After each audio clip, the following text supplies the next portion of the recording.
ಸಹಜ ಸಂದರ್ಶನಗಳಿಗಾಗಿ ಇರುವಂತಹ ವಿಶೇಷ ವಾಹಿನಿ.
ಅರ್ಜುನ, ಗುರುಗಳೇ, ನಿನಗೆ ಪಕ್ಷಿಯ ರೆಕ್ಕೆ ಕಾಣಿಸ್ತಾ ಉಂಟು? ಇಲ್ಲ ಗುರುಗಳೇ. ಮರದ ಕೊಂಬೆಗಳು? ಇಲ್ಲ. ಬೇರೆ ಏನು ಕಾಣಿಸ್ತಾ ಉಂಟು ನಿನಗೆ? ಗುರುಗಳೇ, ಪಕ್ಷಿಯ ಕೊರಳ ವಿನ ಬೇರೆ ಏನು ಕಾಣಿಸ್ತಾ ಇಲ್ಲ. ಪ್ರಯೋಗಿಸು ಬಾಣ.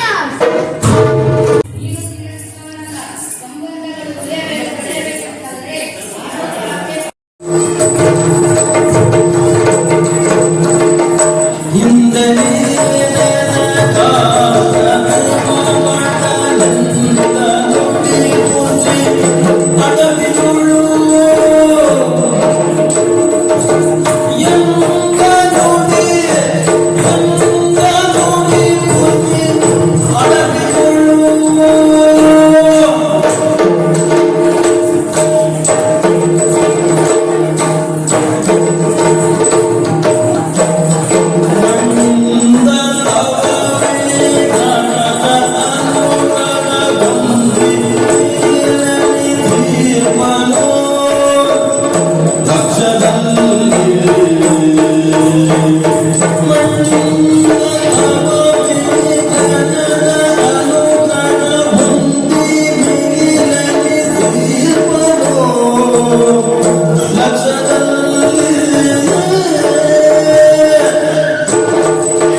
ಬಹಳ ಕಷ್ಟವೇನಿಲ್ಲ.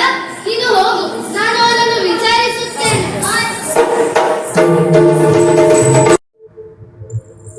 ವೀಕ್ಷಕರೇ ನಮಸ್ತೆ. ಸಹಜ ಸಂದರ್ಶನ ವಾಹಿನಿಯಿಂದ ನಾವು ಅನೇಕ ಸಾಧಕರನ್ನ ಮಾತಾಡ್ಸಿದೀವಿ. ನಿಮ್ಮ ಪ್ರೋತ್ಸಾಹವನ್ನ ಬಹಳ ಅದ್ಭುತವಾಗಿ ನೀವು ಕೊಟ್ಟಿದ್ದೀರಿ. ಇವತ್ತು ನಾವು ಯಕ್ಷಗಾನದ ಒಬ್ಬ ಬಾಲ ಕಲಾವಿದೆಯನ್ನ ಇವತ್ತು ನಾವು ಪರಿಚಯವನ್ನ ಮಾಡ್ತಾ ಇದೀವಿ. ಅವಳನ್ನ ನಾವು ಮಾತಾಡಿಸ್ತಾ ಇದೀವಿ.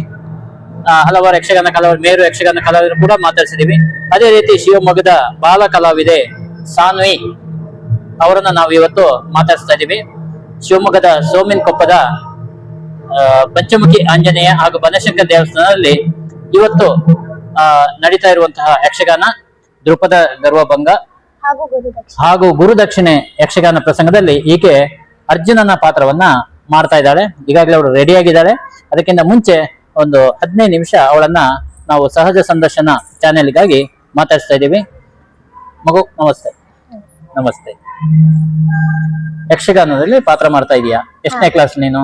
ನಾನು 7th ಸ್ಟ್ಯಾಂಡರ್ಡ್.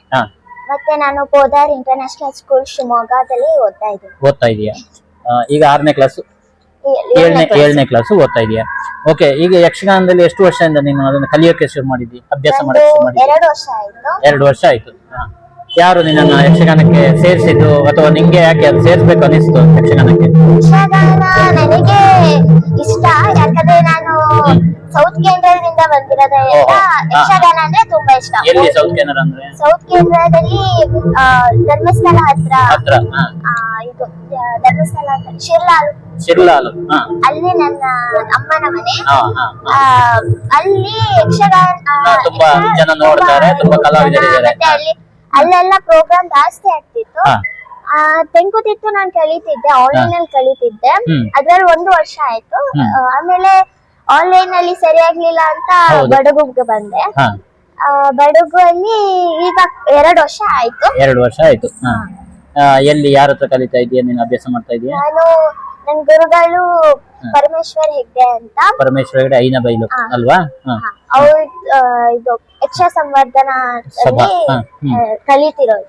ಅದರ ಮೂಲಕ ಅವರು ಗುರುಗಳಾಗಿ ಪರಮೇಶ್ವರ ಹೆಗ್ಡೆ ಐನಬೈಲು ನಿಮಗೆ ತರಬೇತಿಯನ್ನ ಕೊಡ್ತಾ ಇದ್ದಾರೆ. 2 ವರ್ಷ ತರಬೇತಿಯನ್ನ ಕೊಡ್ತಾ ಇದ್ದಾರೆ. ತರಬೇತಿ ಕೊಟ್ಟು ಎಷ್ಟು ಸಮಯದ ನಂತರ ನೀನು ವೇದಿಕೆಯಲ್ಲಿ ಕಾರ್ಯಕ್ರಮ ಕೊಡಕ್ಕೆ ಶುರು ಮಾಡಿದೆ? ನಾನು ತೆಂಕುತಿತ್ತು ಕಲಿತಿರೋದ್ರಿಂದ ಸ್ವಲ್ಪ ಟಚ್ ಇತ್ತು ನನಗೆ. ಹಾಗಾಗಿ ನನಗೆ 3 ತಿಂಗಳಲ್ಲೇ ವೇಷ ಹಾಕ್ತೆ. ಮೊದಲನೇ ವೇಷ ನಂದು ಅಭಿಮನ್ಯು ಪಾತ್ರ ಮಾಡಿದ್ದೆ ಶಿವಮೊಗ್ಗದ ದೇವಸ್ಥಾನ. ಆ ನಂತರ ಹೀಗೆ ವಾರ್ಷಿಕೋತ್ಸವದಲ್ಲಿ ಲಕ್ಷಣ ಪಾತ್ರ ಮಾಡಿದ್ದೆ. ಲಕ್ಷ್ಮಣ ಪಾತ್ರ ಮಾಡಿದ್ದೆ. ಆಮೇಲೆ ಇದು ಸಾಂಬಾ ಪಾತ್ರ. ಈಗ ಮತ್ತೆ ಅರ್ಜುನ. ಇಷ್ಟವರೆಗೆ ಎಷ್ಟು ಪಾತ್ರಗಳನ್ನ ಮಾಡಿದ್ದೇನೆ ಬೇರೆ ಬೇರೆ ರೀತಿಯಲ್ಲಿ? ಯಾವ ರೀತಿಯಲ್ಲ, ಮತ್ತೆ ಮತ್ತೆ ಅದೇ ಪ್ರಸಂಗ ಮಾಡೋದು. ಸರಿ. ಅರ್ಜುನನ ಪಾತ್ರ ಹೆಚ್ಚು ಮಾಡಿದ ಪಾತ್ರಗಳು ಯಾವುದು? ಸಾಂಬಾ ಪಾತ್ರ. ಈಗ ಅರ್ಜುನನ ಪಾತ್ರಗಳನ್ನ ಮಾಡ್ತಾ ಇದೆಯಾ? ಇದು ತುಂಬಾ ಕಷ್ಟ ಅನ್ಸಲ್ಲ? ಉದಾಹರಣೆಗೆ ಪದವನ್ನ ಕೇಳ್ಕೋಬೇಕು, ಅದರ ಅರ್ಥವನ್ನ ಗ್ರಹಿಸ್ಬೇಕು, ಆಮೇಲೆ ವೇದಿಕೆಯಲ್ಲಿ ಇದು ಏನು ತಿಂಗಳ ತಿರುಗಬೇಕು. ಎಷ್ಟು ಸುತ್ತ ತಿರುಗಿದೆಯಾ ನೀನು? ತೆಂಕಲ್ಲಿ ನಾವು ನಿಂತ್ಕೊಂತಿರ್ತೀವಲ್ಲ, ನಾವು ಬಡುಗಲ್ಲಿ ಕೆಳಗಡೆ. ಸೊ 2 ರೌಂಡ್ ತಿರ್ತೀವಿ ಅಷ್ಟೇ. 2 ರೌಂಡ್ ತಿರ್ತೀವಿ. ಇನ್ನು ಹೆಚ್ಚು ಅಭ್ಯಾಸವನ್ನ ಮಾಡ್ತಾ ಇದೀಯ ಈಗ ಅಲ್ವಾ? ಆ ಸುತ್ತು ತಿರುಗುವಂತದ್ದು. ಅದ ಈ ಎಲ್ಲ ಒಟ್ಟು ಇದೆಯಲ್ಲ, ಅರ್ಥ ಇದನ್ನ ಕೇಳ್ತಾ ಇರ್ಬೇಕು. ಯಾವ್ದನ್ನ ಭಾಗವತಿಗೆ ಹಾಡನ್ನ ಕೇಳ್ತಾ ಇರ್ಬೇಕು, ಅದ್ರ ಜೊತೆ ನೃತ್ಯ ಮಾಡ್ತಾ ಇರ್ಬೇಕು, ಅದ್ರ ಜೊತೆ ಚೆಂಡೆ ಸದ್ದು ಕೇಳ್ತಾ ಇರುತ್ತೆ. ಇದನ್ನೆಲ್ಲ ಇಟ್ಟು ಅದನ್ನ ಅರ್ಥವನ್ನ ಹೇಗೆ ಗ್ರಹಿಸಕ್ ಸಾಧ್ಯ ಆಗತ್ತೆ? ತುಂಬಾ ಕಷ್ಟ ಆಗದೆ ಅಂದ್ರೆ ಇದು ಡೈಲಾಗ್ ನೆನ್ಪಿಟ್ಕೊಳೋದು ಕಷ್ಟ. ಹೆಜ್ಜೆಯಲ್ಲಿ ಬಂದಾಗ ನಮಗೆ ಚಂಡೆಯಲ್ಲಿ ಅವ್ರು ಹಾಕೋ ರಿದಮ್ ಅಲ್ಲೇ ನಮಗೆ ಗೊತ್ತಾಗತ್ತೆ ಯಾವ ಹೆಜ್ಜೆ ಅಂತ.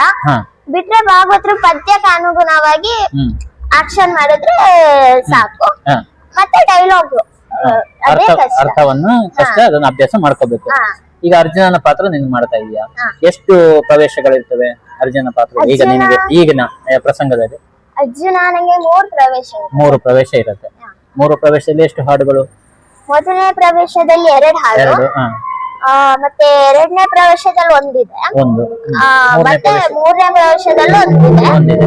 ಮತ್ತೆ ಕೊನೆಯದೊಂದು ಎರಡಿದೆ. ಎರಡಿದೆ.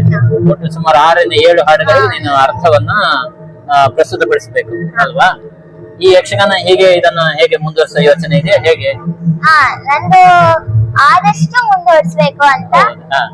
ಇದು ಒಂಥರ ಕಲ್ಚರ್ ಅಲ್ವಾ, ಅದನ್ನ ಮುಂದೆ ಸರಿ. ಅಲ್ಲ, ಈಗ ಪರೀಕ್ಷೆ ಇರುತ್ತೆ, ಶಾಲೆ ಹೋಮ್ವರ್ಕ್ ಇರುತ್ತೆ, ಆಮೇಲೆ ಬೇರೆ ಬೇರೆ ಕಾರ್ಯಕ್ರಮಗಳಿಗೆ ಹೋಗ್ಬೇಕು, ಹಾಗಾದ್ರೆ ಯಕ್ಷಗಾನ ಅಭ್ಯಾಸಕ್ಕೆ ಕಷ್ಟ ಆಗೋದಿಲ್ವಾ ಅಂತ? ಕಷ್ಟ ಹಾಗೇನಿಲ್ಲ, ಅದು ಓದುವಾಗ ರೆಸ್ಟ್ ಬೇಕಲ್ಲ, ಅದು ಯಕ್ಷಗಾನ ಮಾಡಿದ್ರೆ ರಿಲ್ಯಾಕ್ಸ್ ಆಗುತ್ತೆ. ಯಕ್ಷಗಾನ ಅಷ್ಟೇ ಅಲ್ಲ, ಭರತನಾಟ್ಯನೂ ಮಾಡ್ತೀನಿ. ಭರತನಾಟ್ಯ ಮಾಡ್ತೀನಿ. ಅದ್ರಲ್ಲೂ ಎರಡಲ್ಲೂ ರಿಲ್ಯಾಕ್ಸ್ ಆಗುತ್ತೆ. ವಾರಕ್ಕೆ ಎಷ್ಟು ದಿನ ಕ್ಲಾಸಿಗೆ ಹೋಗ್ತೀನಿ ನೀನು ಯಕ್ಷಗಾನ ಕ್ಲಾಸ್? ವಾರದಲ್ಲಿ 1 ದಿನ, ಭಾನುವಾರ. ಅಷ್ಟು ಭಾನುವಾರ ಕಲ್ತು ಈಗಾಗಲೇ ನೀನು 2 ವರ್ಷದಲ್ಲಿ ಯಕ್ಷಗಾನ ಪ್ರವೇಶಕ್ಕೆ ಸಿದ್ಧತೆಗಳನ್ನ ಮಾಡ್ಕೊಂಡಿದ್ಯಾ? ಯಾರ್ಯಾರು ನಿಂಗೆ ಈ ಯಕ್ಷಗಾನಕ್ಕೆ ಸಹಕಾರವನ್ನು ಕೊಟ್ಟಿದ್ದಾರೆ? ನಿನ್ನ ಈ ಕಲೆಗೆ ಪ್ರೋತ್ಸಾಹ ಕೊಡುವಂತವ್ರು ಯಾರು? ನನ್ನ ಪೋಷಕರು ಹೆಸರು ಅಪ್ಪ ಡಾಕ್ಟರ್ ಸತೀಶ್ ಕುಮಾರ್ ಅಂತ, ಕುವೆಂಪು ಯೂನಿವರ್ಸಿಟಿಯಲ್ಲಿ ವರ್ಕ್ ಮಾಡ್ತಿದ್ದಾರೆ ಪ್ರೊಫೆಸರ್ ಆಗಿ. ಅಮ್ಮ ವಿನಯ ಕುಮಾರಿ ಅಂತ ಮನೆಯಲ್ಲೇ ಇದ್ದಾರೆ. ಇಬ್ರು ಕೂಡ ನಿಂಗೆ ಸಹಕಾರವನ್ನು ಕೊಡ್ತಾರೆ. ಇನ್ನು ನಿನ್ನ ಫ್ರೆಂಡ್ಸ್ ಸರ್ಕಲ್, ನಿನ್ನ ಸ್ನೇಹಿತರು, ಗೆಳೆಯತಿ ಅವರೆಲ್ಲ ಸಪೋರ್ಟ್ ಮಾಡ್ತಾರೆ. ಸ್ಕೂಲಲ್ಲೂ ಸಪೋರ್ಟ್ ಮಾಡ್ತಾರೆ. ಪ್ರೋಗ್ರಾಮ್ ಇದೆ ಬನ್ನಿ ಅಂದ್ರೆ ಬರ್ತಾರೆ. ಆಮೇಲೆ ಇಲ್ಲೂ ಅಷ್ಟೇ ಎಲ್ಲರೂ ಮಾಡು ಅಂತ ಎಲ್ಲ ಪ್ರೋತ್ಸಾಹವನ್ನು ಕೊಡ್ತಾರೆ. ಆಮೇಲೆ ಯಕ್ಷಗಾನ ಗುರುಗಳು ಅಲ್ವಾ, ಮುಖ್ಯವಾಗಿ ಗುರುಗಳು ಪರಮೇಶ್ವರ ಹೆಗಡೆ ಐನಬೈಲು ಅವರ ಪ್ರೋತ್ಸಾಹ ಮಾಡ್ಲಿಕ್ಕೆ ಸಾಧ್ಯ ಇದೆ ಅನ್ನೋ ರೀತಿಯಲ್ಲಿ ನಿನ್ನ ಸಹಕಾರವನ್ನು ಕೊಡ್ತಾ ಇದ್ದಾರೆ.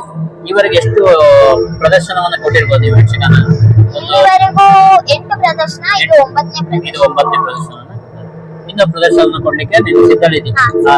ಶಾಲೆಗೆ ರಜೆ ಇದ್ದಾಗ ಅಥವಾ ಅವಕಾಶ ಇದ್ದಾಗ ನೀನು ಕೊಡಕ್ಕೆ ರೆಡಿ ಇದೆಯಾ? ಈಗ ಯಕ್ಷಗಾನ ಅಂದ್ರೆ ಈಗ ಇಷ್ಟು ಸುಮಾರು ದೊಡ್ಡ ಕಲಾವಿದರಿದ್ದಾರೆ ಅಲ್ವಾ? ಯಕ್ಷಗಾನದಲ್ಲಿ ಭಾರಿ ದೊಡ್ಡ ಕಲಾವಿದರಿದ್ದಾರೆ. ಅರ್ಥಗಾರಿಕೆಯಲ್ಲಿ ಬೇರೆ, ನೃತ್ಯದಲ್ಲಿ ಬೇರೆ ಅಲ್ವಾ? ಇದು ದೊಡ್ಡ ವೇಷಗಳು ಬೇರೆ. ಅದ್ರಲ್ಲ ಏನ್ ಅನ್ಸುತ್ತೆ ನಿಂಗೆ? ಅದನ್ನು ನಾನು ಮಾಡ್ಬೇಕು ಅಂತ ಅನ್ಸುತ್ತೆ? ಮೊದಲು ಎಲ್ಲ ಟಿವಿಯಲ್ಲಿ ನೋಡ್ತಿದ್ನಲ್ಲ ಯಕ್ಷಗಾನ, ನಾನು ಮಾಡ್ಬೇಕು, ನಾನು ಟಿವಿಯಲ್ಲಿ ಬರ್ಬೇಕು, ಯಕ್ಷಗಾನ ಮಾಡ್ಬೇಕು, ಕಲಿಬೇಕಂತ ಆಸಕ್ತಿ ಇತ್ತು. ಅಪ್ಪಂಗೂ ಅಷ್ಟೇ, ಅಪ್ಪನು ಚಿಕ್ಕವರಿರುವಾಗ ಕಲಾವಿದರಾಗಿದ್ರು, ಒಂದೆರಡು ಪ್ರಸಂಗ ಮಾಡಿದ್ದಾರೆ. ಅಣ್ಣನೂ ಅಷ್ಟೇ ಆನ್ಲೈನ್ ಅಲ್ಲಿ ಕಲಿಯುವಾಗ ಒಂದು ಮಾಡಿದ್ದಾನೆ. ಒಂಥರ ನಮ್ಮ ಫ್ಯಾಮಿಲಿ ಇಡೀ ಯಕ್ಷಗಾನದ ಆಸಕ್ತಿ ಇದೆ. ಊರಲ್ಲಿ ತಾತವರೆಲ್ಲ ಯಕ್ಷಗಾನ ಮುಂದೆ ದೊಡ್ಡ ಪಾತ್ರ ಮಾಡ್ಬೇಕು ಅಂತ ಆಸಕ್ತಿ ಇದೆ ನಿಮಗೆ? ಯಾವ ಪಾತ್ರ ತುಂಬಾ ಇಷ್ಟ ಪೌರಾಣಿಕ ಭಾಗದಲ್ಲಿ?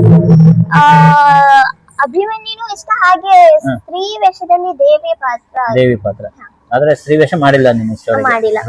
ಅಭಿಮನ್ಯುವಿನ ಪಾತ್ರ ಇಷ್ಟ ನಿಂಗೆ? ಯಾಕೆ? ಸೋತಾಗಲ್ಲ, ಅದು ಒಂಥರ ಕೀರ್ತಿ ಅಲ್ವಾ. ಸೋತ್ರು ಚಿಕ್ಕ ವಯಸ್ಸಲ್ಲೇ ಮಾಡಿದ್ದು ಅಂತ, ಚಿಕ್ಕ ವಯಸ್ಸಲ್ಲಿ ಸಾಧನೆ ಮಾಡಿದ್ದು ಅಂತ. ಸಾಹಸ, ಚಿಕ್ಕ ಹುಡುಗ ಮಾಡಿದ್ದು, ಒಂದು ಶೌರ್ಯ ಆಗ್ಲಿ, ಅವನು ಹೇಗಿರತ್ತೋ ಹಾಗೆ ನಾನು ಕೂಡ ಬಾಲ ಕಲಿವಾದಿ ಆಗಿರ್ಬೇಕು, ಅವನ್ ತರಾನೇ ಬೆಳಿಬೇಕು. ಹಾಗೆ ಅಭಿಮನ್ಯು ಪಾತ್ರ ಅಂದ್ರೆ ನಿಂಗೆ ಇಷ್ಟ.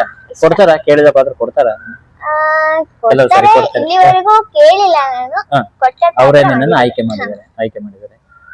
ಈಗ ಮಾತು ಈಗ ಶಾಲೆಯಲ್ಲಿ ಈಗ ಇದರಿಂದಾಗಿ ನಿನ್ನ ಏನು ಕಲಿತಾ ಇದ್ದೆ, ಓದ್ತಾ ಇದೆಯಲ್ಲ, ಈ ಕಲೆಯಿಂದ ಏನಾದ್ರು ಅದಕ್ಕೆ ಅನುಕೂಲ ಆಗುತ್ತೆ ಅಂತ ಅನಿಸ್ತಾ ನಿಂಗೆ? ನಿನ್ನ ಈಗ 7ನೇ ಕ್ಲಾಸ್ ಅಲ್ಲಿ ಓದ್ತಾ ಇದೆಯಾ ನೀನು, work pressure, school pressure, exam pressure ಎಲ್ಲ ಇರುತ್ತೆ, ಅದಕ್ಕೇನೋ ಉಪಯೋಗ ಆಗಿದೆ? ಉಪಯೋಗ ಆಗಿದೆ ಹೇಗಂದ್ರೆ, ನಾನು ಸೌತ್ ಕೇಂದ್ರದಿಂದ ಬಂದಿರೋದ್ರಿಂದ ತುಳು ನಮ್ಮ ಭಾಷೆ ಅಲ್ವಾ, ಕನ್ನಡ ಅಷ್ಟು ಬರುತ್ತೆ. ಯಕ್ಷಗಾನಕ್ಕೆ ಬಂದಾಗ ಅದ್ರಲ್ಲಿ ಹೊಸ ವರ್ಡ್ಸ್ ಆಗ್ಲಿ ಅದ್ರಲ್ಲಿ ಕಲಿಯುವಾಗ ಒಂದೇ ಪದನ ಮೀನಿಂಗಿನ ಇನ್ನೊಂದು ಹೇಳ್ಬೋದಲ್ವಾ. ಕನ್ನಡದಲ್ಲಿ ಬರೆಯೋಗಳು ನಮಗೆ ಅದು ಹೆಲ್ಪ್ ಆಗುತ್ತೆ, ಬೇರೆ ಬೇರೆ ಅರ್ಥಗಳು ಅರ್ಥ ಮಾಡ್ಬೋದು. ಬೇರೆ ಬೇರೆ ಪದಗಳ ಅರ್ಥ ಗೊತ್ತಿರತ್ತೆ ನಮಗೆ, ಅದು ಎಕ್ಸಾಮ್ ಅಲ್ಲೂ ಉಪಯೋಗ ಆಗುತ್ತೆ. ಖಾಲಿ ವೇಷ ಮಾಡೋದ್ರಲ್ಲಿ ಆಸಕ್ತಿನ ಅಲ್ಲ ಯಕ್ಷಗಾನದ ಬೇರೆ ಬೇರೆ ವಿಭಾಗದಲ್ಲಿ ಆಸಕ್ತಿ ಇದೆಯಾ? ನಂಗೆ ಚಂಡೆ ಮತ್ತೆ ಭಾಗವತಿಗೆಯಲ್ಲಿ ಆಸಕ್ತಿ, ಅದರಲ್ಲೂ ಆಸಕ್ತಿ ಇದೆ. ಮುಖ್ಯವಾಗಿ ಪ್ರಧಾನವಾಗಿ ಈಗ ವೇಷದಲ್ಲಿ ನಿಮ್ಗೆ ಆಸಕ್ತಿ ಇರುವಂತದ್ದು ಅಲ್ವಾ? ಒಂದ್ ಸಣ್ಣ ಯಾವ್ದಾದ್ರು ಒಂದು ತುಣುಕನ್ನ ಹೇಳ್ಬೋದಾ ಯಕ್ಷಗಾನದಲ್ಲಿ? ಯಾವ್ದಾದ್ರು ಒಂದು 2-3 ವಾಕ್ಯ. ಅಭಿಮನ್ಯುದು ಆಗ್ಬೋದು, ಅರ್ಚನಂದು ಆಗ್ಬೋದು. ಅರ್ಚನಂದೇ ಸರಿ, ಓಕೆ. ದೃಪದನ ಹತ್ರ ಹಾ. ಮಾತು, ಹಾ. ಮಾನ್ಯರಾದವರನ್ನು ಧಿಕ್ಕರಿಸಿದರೆ ಅವರನ್ನು ಏನೆಂದು ಕರೀತಾರೆ? ಬುದ್ಧಿಹೀನರು ಅಂತ. ನೀನು ಅಂತವನೇ ಆಗಿರಬೇಕು. ಭೇದ ಭಾವದ ಜ್ಞಾನವನ್ನು ಅರಿಯದ ನೀನು ನನಗೆ ಬುದ್ಧಿ ಮಾತನ್ನು ಹೇಳಿಕೆ ಬರ್ತೀಯೋ? ಭೇದ ಭಾವ ಜ್ಞಾನದ ಅರಿಯದ ನೀನು ಆ ದ್ರೋಣಾಚಾರ್ಯರನ್ನು ಧಿಕ್ಕರಿಸಿದೆ ಅಲ್ಲ. ಕರೆದು ಸತ್ಕರಿಸಬೇಕಾದ ದ್ರೋಣಾಚಾರ್ಯರನ್ನು ಮನೆಯ ಬಾಗಿಲಿಗೆ ಬಂದಾಗಲೂ ಧಿಕ್ಕರಿಸಿದೆ. ರಾಜನಾದ ನೀನು ಹೀನತನವನ್ನು ತೋರಿಸಿದೆ. ರಾಜನಾದವನಿಗೆ ದರ್ಪವೂ ಬೇಕು, ವಿನಯವೂ ಬೇಕು, ಕರುಣಾ ಸಂಪನ್ನನೂ ಆಗಿರಬೇಕು. ಆದರೆ ನೀನದನ್ನೆಲ್ಲವನ್ನು ಮರೆತು ಮದೋನ್ನತನಾಗಿ ದ್ರೋಣರನ್ನು ಧಿಕ್ಕರಿಸಿದೆ. ಹಾಗಾಗಿ ನಿನಗೆ ಶಿಕ್ಷೆ ಆಗಲೇಬೇಕು ಅಂತ ದ್ರೋಣರು ನನ್ನನ್ನು ಕರೆಸಿದ್ದಾರೆ. ಬಹಳ ಚೆನ್ನಾಗಿ ಮಾತಾಡ್ತೀಯಾ, ಬಹಳ ಜೋರಿದೆ. ಇನ್ನೂ ಸ್ವಲ್ಪ ವಾಯ್ಸ್ ಜೋರಾಗಿ ಮುಂದೆ ದೊಡ್ಡ ವೇಷ ಆದಾಗ ಅಲ್ವಾ? ಅದು ಸ್ಟೇಜ್ ಅಲ್ಲಿ ಜೋರ ಸ್ಟೇಜ್ ಜೋರು ಬರುತ್ತಾ? ಇಲ್ಲಿ ಬರೋದಿಲ್ಲ. ಅಲ್ಲಿ ಚೆಂಡೆ ಸದ್ದು, ಆಮೇಲೆ ಭಗವದ್ಗೀತೆ ಇದು ಬೇಕು ಅಲ್ವಾ? ಆಗ ಮೈಯಲ್ಲಿ ಶಕ್ತಿ ಬಂದಂಗೆ ವಾಯ್ಸ್ ಕೂಡ ಜೋರಾಗ್ತಾ ಹೋಗುತ್ತೆ ಅಲ್ವಾ? ಓಕೆ, ಈಗ ಯಕ್ಷಗಾನ ನಿನ್ನ ಜೊತೆಗೆ ಎಷ್ಟು ಜನ ಇದ್ದಾರೆ? ಎಷ್ಟು ಜನ ಬಾಲ ಕಲಾವಿದರು ಇದ್ದಾರೆ ಇಲ್ಲಿ? ಇಲ್ಲಿ 20 ಅಷ್ಟೇ 20 ಇದ್ದಾರೆ. ಜನ ತರಬೇತಿಯನ್ನು ಪಡಿತಾ ಇದ್ದಾರೆ. ಅವರು ಕೂಡ ಪ್ರದರ್ಶನ ಕೊಡ್ತಾ ಇದ್ದಾರೆ, ಮಾಡ್ತಿದ್ದಾರೆ. ಈಗ ಯಕ್ಷಗಾನ ಜೊತೆಗೆ ಭರತನಾಟ್ಯ ಹಾ. ಜೊತೆಗೆ ಸ್ಕೂಲು, ಹಾ. ಈ ಮೂರನ್ನು ಕೂಡ ನಿಭಾಯಿಸ್ಕೊಂಡು ಹೋಗ್ತಾ ಇದೀಯ. ಇದನ್ನು ಕಂಟಿನ್ಯೂಸ್ ಆಗಿ ಹಿಂಗೆ ನಿಭಾಯಿಸ್ಕೊಂಡು ಹೋಗ್ತೀಯ ಮುಂದೆ ಮುಂದೆ? ಅಲ್ಲ ಯಾವ್ದಾದ್ರು ತುಂಬಾ ಈಗ SLC ಅದೇನ್ ಮಾಡ್ತಾರೆ? ಈಗ SLC ಆದ ಕೂಡಲೇ ಅಪ್ಪ ಅಮ್ಮ ಶುರು ಮಾಡ್ತಾರೆ, ಒಂದ್ ಸ್ವಲ್ಪ ಬ್ರೇಕ್ ಕೊಡ್ತೀನಿ. ಹಾ. PUC ಮತ್ತೆ ಕಂಡು ಈಗ 7, 8, 9 ತರಗತಿಗಳಲ್ಲಿ ಯಕ್ಷಗಾನವನ್ನು ಮುಂದುವರಿಸ್ಕೊಂಡು ಹೋಗ್ತೀಯ ಅಲ್ವಾ? ಈಗ ನಿನ್ನ ಜನ ಅಥವಾ ನಿನ್ನ ಸ್ಕೂಲಲ್ಲಿ ಬೇರೆ ಮಕ್ಕಳು ನೋಡಿದರೆ ಹೇಗೆ ನಿಂಗೆ ಒಳ್ಳೆ ಇದು ಕೊಡ್ತಾರೆ? ಹೇಗೆ ಗೌರವ ಕೊಡೋದು ಅಥವಾ ಅವರು ಒಳ್ಳೆ ಕಲಾವಿದೆಯಪ್ಪ ಅವರು ಅಂತ ಹೇಳ್ತಾರೆ? ಹೇಗೆ ಅವರು ಹೇಗೆ ಅಂದ್ರೆ ಸಿಕ್ತಾಗ ಎಲ್ಲ ಇವಳು ನೋಡಿಯಪ್ಪ, ಇವಳು ಭರತನಾಟ್ಯ ಕಲಿಯೋದು, ಯಕ್ಷಗಾನ ಕಲಿಯೋದೆ ಅಂತ ಎಲ್ಲ ಇದು ಮಾಡ್ತಾರೆ. ನಾನು ಸ್ಕೂಲಲ್ಲಿ ಆಗ್ಲಿ ಪ್ರೋಗ್ರಾಮ್ ಕೊಟ್ಟಾಗ ಹೌದು. ನೋಡಿ ಆ ಮಗು ನೋಡಿ ಎಷ್ಟ್ ಚೆನ್ನಾಗಿ ಮಾಡ್ತಾರೆ ಅಂತ ಸ್ಕೂಲಲ್ಲೆಲ್ಲ ಗುರುತಿಸ್ತಾರೆ. ಹಾ, ಓದದ್ ಬದ್ಲು ನನ್ನ ಗುರ್ಸಿರೋದೇ ಯಕ್ಷಗಾನ ಮತ್ತೆ ಕಲ್ಚರಲ್ಲಿ. ಎಲ್ಲಿ ಹೋದ್ರು ಅಷ್ಟೇ ಯಕ್ಷಗಾನ ಭರತನಾಟ್ಯ ಅಂತಾನೆ ಗುರ್ಸ್ತಾರೆ ಹೊರತು ಇದ್ರಲ್ಲಿ ಏನೋ ಇದು ಮಾಡಲ್ಲ. ಸಾನ್ವಿ ಇನ್ಶಿಯಲ್ ಏನು? ಸಾಲ್ಯನ್. ಸಾನ್ವಿ ಸಾಲಿಯಾನ್. ಹಾ. ಸಾನ್ವಿ ವೀಕ್ಷಕರೇ, ಸಾನ್ವಿ ಸಾಲಿಯಾನ್ 7ನೇ ಕ್ಲಾಸ್ ಕೋದಾರ್ ಸ್ಕೂಲಲ್ಲಿ ಓದ್ತಾ ಇದ್ದಾಳೆ. ಯಕ್ಷಗಾನದಲ್ಲಿ ಬಹಳ ಆಸಕ್ತಿಯನ್ನ ಬೆಳೆಸಿಕೊಂಡು ಕಳೆದ 2 ವರ್ಷದಿಂದ ಪ್ರದರ್ಶನವನ್ನು ನೀಡ್ತಾ ಇದ್ದಾಳೆ. ಅವಳಿಗೆ ಉಜ್ವಲವಾದ ಭವಿಷ್ಯವನ್ನ ನಾವು ನಮ್ಮ ಚಾನೆಲ್ ವತಿಯಿಂದ ಹಾರೈಸ್ತೀವಿ. ಹಾಗೆ ವೀಕ್ಷಕರ ನೀವು ಕೂಡ ಅವಳಿಗೆ ಉಜ್ವಲವಾದ ಭವಿಷ್ಯವನ್ನ ಹಾರೈಸಿ ಅಂತ ಈ ಸಂದರ್ಭದಲ್ಲಿ ಕೇಳಿಕೊಳ್ತಾ, ಕೊನೆಯದಾಗಿ ನಿನ್ನ ಈ ಕಲ್ಚರಲ್ ಒಂದು ಸಾಂಸ್ಕೃತಿಕ ಅಭಿಯಾನಕ್ಕೆ ಶುರು ಮಾಡಿದ್ಯಾ, 2-3 ವರ್ಷದಿಂದ ಶುರು ಮಾಡಿದ್ವಿ ಅಲ್ವಾ? ಈ ಸಂದರ್ಭ ನಿಂಗೆ ಸಪೋರ್ಟ್ ಮಾಡಿದವರು, ಸಹಕಾರ ಕೊಟ್ಟವರು ಯಾರಿಗಾದ್ರು ಥ್ಯಾಂಕ್ಸ್ ಹೇಳ್ಬೇಕಂದ್ರೆ ಹೇಳು. ನಾನು ಮೊದ್ಲಿಗೆ ನನ್ನ ಅಪ್ಪ ಅಮ್ಮನ್ಗೆ ಸಪೋರ್ಟ್ ಮಾಡ್ತಿದ್ದೀರಾ, ಅವ್ರು ತುಂಬಾ ಸಪೋರ್ಟ್ ಇದ್ದಾರೆ. ಸರಿ. ಎಲ್ಲೇ ಹೋದ್ರು ಎಲ್ಲೋ ಪ್ರೋಗ್ರಾಮ್ ಕೊಟ್ರು ಅಲ್ಲಿಗೆಲ್ಲ ಬರ್ತಾರೆ. ಕೆಲವು ಪೇರೆಂಟ್ಸ್ ಅಲ್ಲೆಲ್ಲ ಬರಲ್ಲ, ಸರಿ, ನೀನೇ ಹೋಗಪ್ಪ ಅಂತಾರೆ. ಹಾಗಂತಾರೆ. ಬಿಟ್ರೆ ಇನ್ ಕೆಲವು ಪೇರೆಂಟ್ಸ್ ಓದೋದ್ ಬಗ್ಗೆ ಮಾತ್ರ ಇದ್ ಮಾಡ್ತಾರೆ, ಕಲ್ಚರಲ್ ಏನು ಬೇಡ ಅಂತಾರೆ. ಇವ್ರು ತುಂಬಾ ಸಪೋರ್ಟ್ ಮಾಡ್ತಾರೆ. ಏನ್ ಕೇಳಿದ್ರು ಮಾಡ್ತೀನಿ ಅಂದ್ರೆ ಮಾಡು, ಇನ್ನೂ ಅಷ್ಟು ಮಾಡು ಅಂತಾರೆ. ಎಲ್ಲಿ ಈಗ ತಮಿಳ್ನಾಡಲ್ಲಿ ಪ್ರೋಗ್ರಾಮ್ ಇದೆಯೋ, ಅಲ್ಲಿ ಪ್ರೋಗ್ರಾಮ್ ಇದೆಯೋ ಅಂತ ಕೇಳಿದ್ರು ಅಲ್ಲೂ ಕರ್ಕೊಂಡು ಹೋಗಿದ್ದಾರೆ. ಏನು ಕಾರ್ಯಕ್ರಮ ಇತ್ತು ತಮಿಳ್ನಾಡಲ್ಲಿ? ಭರತನಾಟ್ಯ ಕಾರ್ಯಕ್ರಮ ಇತ್ತು. 24 hours ವರ್ಲ್ಡ್ ರೆಕಾರ್ಡ್ ಇದ್ದು. ಅವರು ಕವನ ಪಿ ಕುಮಾರ್ ಅಂತ, ಅವ್ರ ಹತ್ರ ಅವ್ರು ಕರ್ಕೊಂಡು. ಅಲ್ಲೂ ಅಷ್ಟೇ ಪೇರೆಂಟ್ಸ್, ನನ್ ಪೇರೆಂಟ್ಸ್ ಅಷ್ಟೇ ಬಂದಿದ್ದು, ಯಾರು ಬಂದಿರ್ಲಿಲ್ಲ. ಹಾಗೆ ಅವರಿಗೆ ಧನ್ಯವಾದವನ್ನು ಹೇಳಕ್ಕೆ ಇಷ್ಟಪಡ್ತೀನಿ. ಜೊತೆಗೆ ಯಾರಿಗೆ? ಗುರುಗಳಿಗೆ ಪರಮೇಶ್ವರ ಹೆಗಡೆ ಐನಬೈಲು ಅವರಿಗೆ ಧನ್ಯವಾದ ಹೇಳ್ತೀನಿ. ಅವರು ನನ್ ಗುಡ್ಸಿ ನನ್ ಪಾತ್ರ ಕೊಡ್ತಾರೆ, ಅದಕ್ಕೆ ಅವರಿಗೆ ಥ್ಯಾಂಕ್ಸ್ ಅಂತ. ಸರಿ, ಆಮೇಲೆ ಇನ್ಯಾರು? ಆಮೇಲೆ ನನ್ ಸ್ನೇಹಿತರು, ಫ್ರೆಂಡ್ಸಿಗೆಲ್ಲ ಥ್ಯಾಂಕ್ಸ್. ಜೊತೆಗಿರುವ ಕಲಾವಿದರು ಅಲ್ವಾ? ಮತ್ತೆ ಅಣ್ಣಂಗೂ ಅಷ್ಟೇ, ಅಣ್ಣ ಇದ್ದಾನೆ. ಅಣ್ಣ ಏನ್ ಮಾಡ್ತಾನೆ? ಅವನೀಗ ಸೆಕೆಂಡ್ PUC. ತಂಗಿನೆಲ್ಲ ಕರ್ಕೊಂಡು ಕಾರ್ಯಕ್ರಮಕ್ಕೆಲ್ಲ ಕರ್ಕೊಂಡು ಬರ್ತಾನೆ ಅಲ್ವಾ? ಅವನು ಬರ್ತಾನೆ. ಇವತ್ತು ಎಕ್ಸಾಮ್ ಆಯ್ತು ಅಂತ ಬರ್ಲಿಲ್ಲ. ಅಂತೂ ಎಲ್ಲರಿಗೂ ನಿಂಗೆ ಯಾರ್ಯಾರು ಸಹಕಾರ ಕೊಟ್ಟಿದ್ರೆ ಅವರೆಲ್ಲರಿಗೂ ಕೂಡ ಥ್ಯಾಂಕ್ಸ್ ಅನ್ನು ಹೇಳಕ್ಕೆ, ಈ ಮೂಲಕ ಥ್ಯಾಂಕ್ಸ್ ಅನ್ನು ಹೇಳಕ್ಕೆ ಇಷ್ಟಪಡ್ತೀವಿ ಅಲ್ವಾ? ಓಕೆ ಮಗು, ನಿಂಗೆ ಉಜ್ವಲವಾದ ಭವಿಷ್ಯದಲ್ಲಿ ಯಕ್ಷಗಾನದಲ್ಲಿ ಮುಂದುವರಿ, ಅದನ್ನ ಬಿಡಬೇಡ. ಅದನ್ನ ಬೇರೆ ಯಕ್ಷಗಾನ ಅನ್ನೋದು ಖಾಲಿ ಒಂದು ಕಲೆ ಅಭ್ಯಾಸದ ಜೊತೆಗೆ ನಿಮಗೆ ಮಾನಸಿಕವಾಗಿ ಧೈರ್ಯ, ಸ್ಥೈರ್ಯ ಮತ್ತು ಬುದ್ಧಿವಂತಿಕೆಯನ್ನು ಕೊಡುತ್ತೆ ಮತ್ತು ನಿನ್ನನ್ನು ಸಮಾಜದಲ್ಲಿ ಗುರುತಿಸೋ ರೀತಿಯಲ್ಲಿ ಅದು ಮಾಡುತ್ತೆ. ಹಾಗಾಗಿ ಈ ಕಲೆಯನ್ನು ಬೆಳೆಸ್ಕೊಂಡು ಹೋಗ್ಬೇಕು, ಚೆನ್ನಾಗಿ ಮಾಡಬೇಕು, ದೊಡ್ಡ ಕಲಾವಿದೆಯಾಗಿ ಮುಂದಕ್ಕೆ ಬರಬೇಕು. ನಿಮಗೆ ಒಳ್ಳೇದಾಗಲಿ ಅಂತ ನಮ್ಮ ಚಾನೆಲ್ ವತಿಯಿಂದ ಹಾರೈಸ್ತೀವಿ. ವೀಕ್ಷಕರೇ, ಇಷ್ಟು ಹೊತ್ತು ಈ ಸಂದರ್ಶನ ವೀಕ್ಷಿಸಿದ ನಿಮಗೆಲ್ಲರಿಗೂ ಕೂಡ ಧನ್ಯವಾದಗಳು. ನಮಸ್ಕಾರ. ಈ ಚಾನೆಲ್ಗೆ ಸಬ್ಸ್ಕ್ರೈಬ್ ಮಾಡಿ ಪ್ರೋತ್ಸಾಹಿಸಬೇಕಾದ ವಿನಂತಿಯನ್ನು ಮಾಡ್ತಾ ಇದ್ದೀವಿ. ಧನ್ಯವಾದಗಳು.